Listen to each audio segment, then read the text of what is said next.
We're not going to be able to be effective as parents and teachers with the LD child unless we understand the critical value of fairness. Because as I speak to parents and teachers all over this country, I see classrooms and families being run based on the adult's concept of honesty, the adult's concept of truth, the adult's concept of liberty, patriotism, religion, and yet those same families and classrooms are being run based on the child's concept of fairness. What I'd like you to do when the session is over tonight is go home, go up into your attic, pull down your old philosophy books from high school or college, or even take out a Webster's dictionary and look up the definition of fairness.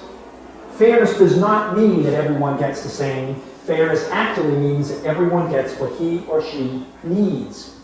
And yet still, I'll deal with teachers where I'll say to a teacher, Jody's going to be in your class next semester, teacher. She's a wonderful kid, very bright kid. She's going to do very well in your math class.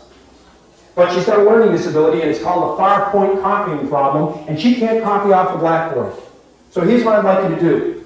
When you put problems on the blackboard for everyone to copy, I'd like you to write up an extra set for Jody and give that to Jody.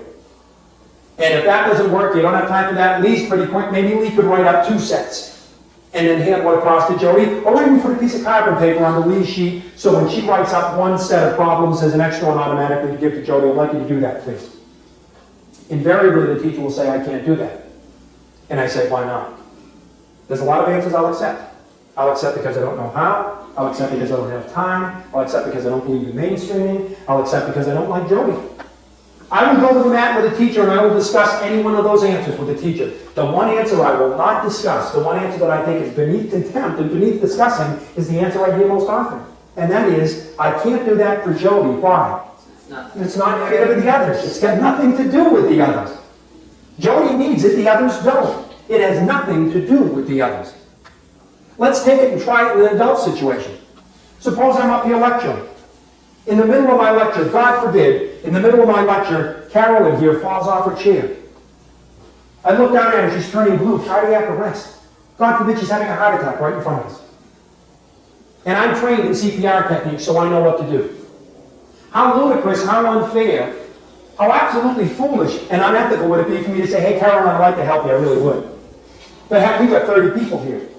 I haven't got time to give CPR to everybody, and it wouldn't be fair to only give it to you. But the teacher who says, I can't help the LD child because it's not fair to the others, is working at the same moral level as a 10-year-old child.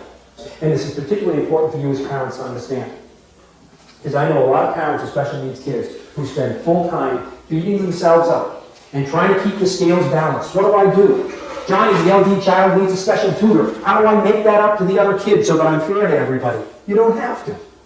As long as you can look in the eyes of the siblings and say, honey, if it was you, I'd be doing the same thing. Fairness does not mean that everyone gets the same. Fairness means that everyone gets what he or she needs. And we're not going to be able to work successfully with a child, mainstream child, learning disabled child in the mainstream classroom until teachers and parents begin to understand that in order to be fair, we've got to treat them differently.